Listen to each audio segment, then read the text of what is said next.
समर्थ portal पे किसी भी बच्चे का यूनिवर्सिटी फॉर्म भरने के लिए सबसे पहले हम स्टूडेंट लॉगिन पे जाएंगे।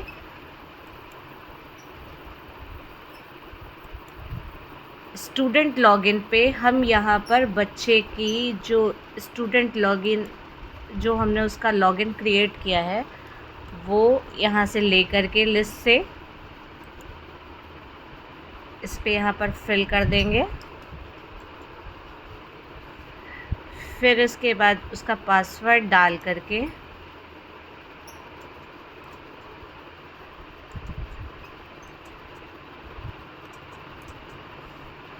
इसको लॉगिन कर लेंगे। लॉगिन करने के बाद अगर बच्चा बीए का है तो इस तरह से लिख के आ जाएगा, और बीएससी का है तो यहाँ पर बैचलर ऑफ साइंस आ जाएगा। फिर उसका कोर्स सिलेक्शन करने के लिए हम कोर्स सिलेक्शन पे क्लिक करेंगे। उसके बाद यहाँ पर कुछ ऑप्शंस इस तरह से आएंगे, उनमें से सब्जेक्ट वाला ऑप्शन इस तरह से क्लिक करेंगे। फिर बच्चे का नाम और इनरोलमेंट नंबर वगैरह वेरीफाई करने के बाद हम यहाँ पर इस ऑप्शन पर क्लिक कर लेंगे। यहाँ पर हमें डिसिप्लिन आ जाएगा, इसमें हम 3 मेजर और 1 माइनर को सिलेक्ट करेंगे। इसके बाद यहाँ पे आएगा select faculty of major 1 and 2, जो कि हमारे खुद के सब्जेक्ट से होनी चाहिए। अगर बच्चा साइंस का है तो साइंस की होगी, साइंस का ऑप्शन हम यहाँ पे सिलेक्ट कर लेंगे। लेकिन यहाँ पर ये बच्चा आर्ट का है तो आर्ट्स एंड ह्यूमैनिटी, लैंग्वेज और अदर ब्रांचेस आएंगे, तो हम आर्ट्स एंड ह्यूमैनिटी सिलेक्ट करेंगे। उसके बाद जैसे मैंने एजुकेशन सेलेक्ट करा, देन अब जो दूसरा हम मेज़र सिलेक्ट करेंगे वो भी आर्ट्स एंड ह्यूमैनिटी का ही होगा। जो हमारा पहला होगा जिस स्ट्रीम का, उसी का हमारा दूसरा स्ट्रीम का होगा। इसे हमने यहाँ पे सिलेक्ट कर लिया पॉलिटिकल साइंस। देन जब हम थर्ड मेज़र पे जाएंगे वो हमारी सेम फैकल्टी का हो सकता है, जैसे आर्ट्स एंड ह्यूमैनिटी का हो सकता है, हम लैंग्वेज का भी ले सकते हैं और साइंस का भी ले सकते हैं, लेकिन मैं आर्ट्स एंड ह्यूमैनिटी का ही ले रही हूँ।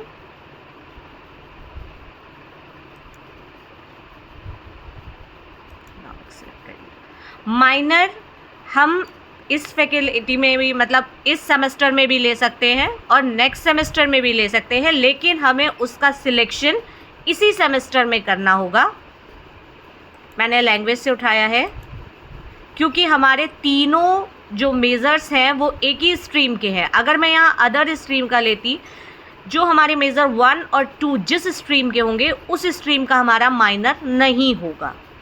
माइनर हमेशा अलग स्ट्रीम का होगा, मेजर 1 और मेजर 2 वाली स्ट्रीम का नहीं होगा। मैंने हिंदी ले लिया। फिर यहाँ पे सेव एंड कंटिन्यू का ऑप्शन आएगा। सारे भरने के बाद, फिल करने के बाद इसको हम क्लिक कर देंगे। उसके बाद हमें इस तरह का ऑप्शन आएगा जिसमें हमारा जो को करिकुलम कोर्स है वो ऑलरेडी फिल मिलेगा हमें।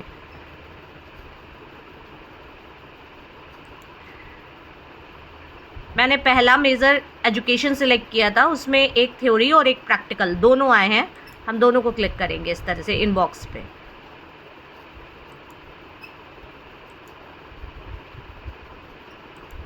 अगर हमें माइनर इस सेमेस्टर में रखना है या फिर हमें सेमेस्टर इवेंट सेमेस्टर में चाहिए, अगर हमें फर्स्ट सेमेस्टर में चाहिए तो हम इसे क्लिक करेंगे, और अगर हमें फर्स्ट सेमेस्टर में नहीं चाहिए तो हम इसे क्लिक नहीं करेंगे। फिर वोकेशनल कोर्स सिलेक्ट कर लेंगे जो आपके यहाँ का है। क्योंकि मेरे यहाँ ये नहीं है तो इसलिए मैं इसे सिलेक्ट नहीं कर रही हूँ। हम सेकेंड सेमेस्टर में देंगे। उसके बाद इसको हम सबमिट कर देंगे। सबमिट करने के बाद हमें यहाँ पर कुछ इस तरह से पॉइंट्स आएंगे, जो क्रेडिट्स आएंगे। मुझे यहाँ 21 क्रेडिट्स दिख रहे हैं क्योंकि मैंने माइनर सिलेक्ट नहीं किया है। अगर हम माइनर यहाँ सिलेक्ट कर लेंगे तो यहाँ हमें 27 क्रेडिट्स दिखेंगे। अगर हमें यहाँ पे कोई सिलेक्शन में गड़बड़ी हो गई है या कुछ भी हो गया है तो हम यहाँ अपडेट कोर्स में जाके इसे दोबारा अपडेट कर सकते हैं, और अगर हमारा सारा कुछ सही सिलेक्ट है तो हम इसे सबमिट कर देंगे।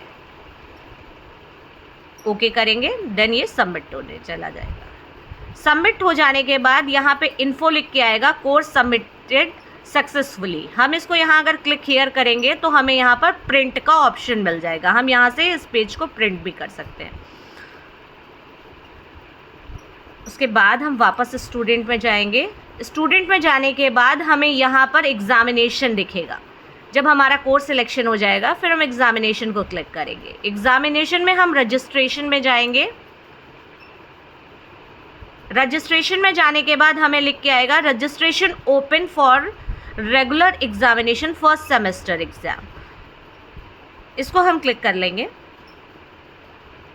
क्लिक करने के बाद हमें इस तरह से ऑप्शंस खुलेंगे। यहाँ हमें कुछ ज़्यादा नहीं करना है। ये आएगा सिलेक्ट योर PWD, ठीक है, पर्सनल डिसेबिलिटी। यहाँ पर अगर किसी बच्चे में कोई डिसेबिलिटी है तो हम इन ऑप्शंस में से किसी को क्लिक करेंगे। अगर बच्चा में कोई भी डिसेबिलिटी नहीं है तो हम नॉट एप्लीकेबल क्लिक कर देंगे।